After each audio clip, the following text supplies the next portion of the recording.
As icons on four wheels go, there's not much you can beat than a Land Rover Defender. And I've been living it for a week and I really don't want to give it back. From the height adjustable suspension, the gorgeous face, it's quite a complex thing to be able to design a car that has just been loved by generations and to make a modern twist on it still gets so much attention on the roads. But they have actually nailed it. If you want to spend anywhere from high 60s right up to €90,000, whether you want a 240 brake horsepower version, whether you want a 400 brake horsepower version, whether you want a petrol plug-in hybrid, a diesel, which is still definitely a thing. If you need this car for actual off-road, for pulling things, the extra torque might just be a thing for you. Now this one is commercial, but actually from the side it looks exactly like a passenger Defender, because depending on what spec you go, if you go to SE for example, you'll get privacy glass, and they are the darkest set of privacy glass windows I've ever seen. Massive big wheels. The standard car comes with 18 Steelies, which is kind of retro and cool all at the same time. Same with the back. It's a very modern twist on that kind of roundy back that we've all come to know a Defender for.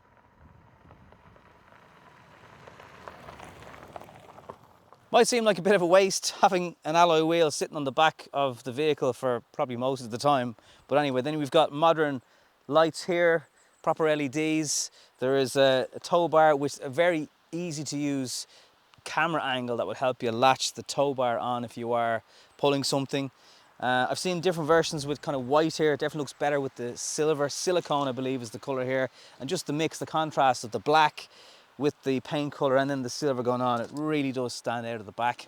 This is a soft close boot, so there's actually a little bit of electrical assistance in it, and it's quite heavy, so as you push it, it kind of does the hard work for you.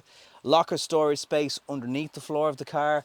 The bulkhead has got a little bit of air going through, so you can actually talk to, well, a dog in the back. There's a couple of hooks for holding down coats and bags and things like that. And there's some nice skylights that let in some light into the back. Again, you're just kind of, whatever items you're carrying have nice views, but if it was a passenger version, that would be a nice little touch. If you are dropping things in and out of the vehicle as well, there is an adjustable air suspension here that will drop the vehicle down lower should you need it to be, and also raise it up.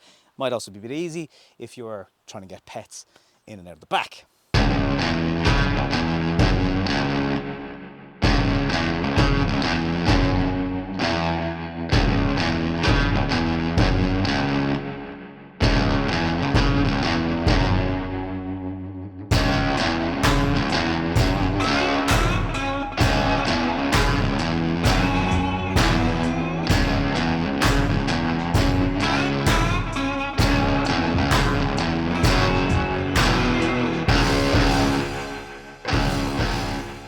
In here then with the leather seats, the nice steering wheel and the climate, it starts to feel like a passenger Defender will, because from this end of the cabin it's all very similar. You do have a middle seat here, there's a raised floor for that passenger. If you're not using it, it also doubles up as an armrest and a cup holder and somewhere to charge phones and devices. So it's quite big, that's kind of the only thing about it, but if you don't need a third passenger up front in a crew cab style, then you can just fold that away. You've got climate control, more USB and USB-C charging, CarPlay, Android, there's USB ports dotted around the cabin, things to hold on to if you're doing some of the activities that this vehicle can do in its sleep. Certain models will get this video style camera, which has got really good high resolution on it, and even in nighttime it's still not particularly grainy, so I like that. Full color display on your speedos, and the idea of shifting between high and low, all those days are kind of gone. You just put your foot in the brake, put the car into neutral, and then you can flick between the different off-road terrain, snow, sand, if you're in a desert. Even when you think it's become stuck, it hasn't. It can still manage to get you out of trouble. So it is a remarkable vehicle in what it's capable of. Couple of downsides when it comes to fuel economy and stuff like that, and I'll discuss on the drive in a second. But it does have a fairly large tank, so it'll cost you a fortune to fill it up, but you won't be visiting the fuel station too often, depending on what driving you're doing, but not for the want of the car using quite a bit of juice. So you've got 2 litre and 3 litre diesel options. I think most Irish buyers are going to go for the 2 litre. It just makes sense in that capacity. We got the awkward stuff out of the way. First of all, it's about 11 litres per 100 kilometres, no matter what you do to try and drive that down a bit. It's just not easy to do.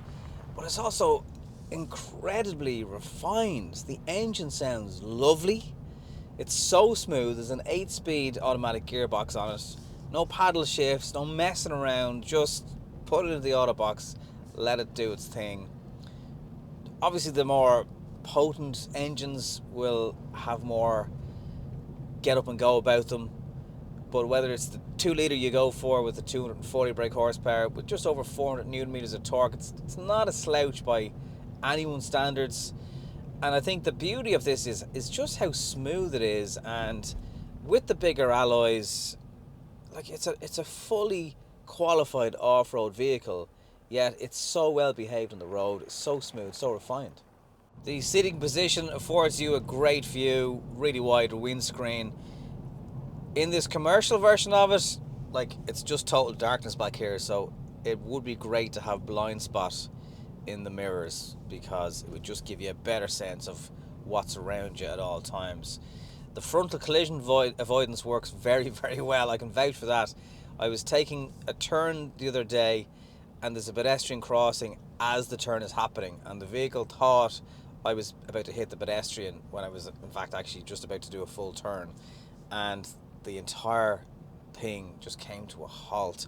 Now, it's quite embarrassing when it happens because people think you're after stalling the car, you can't drive, but I can vouch for how severe it is, how quickly you can make this thing stop, because it's not light.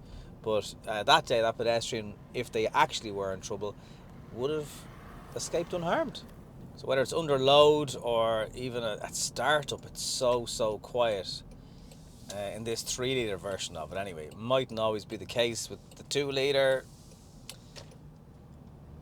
but it's a lovely silky smoothness about it, which you just mightn't be expecting at all. You might get into this thing and say it's going to feel very agricultural.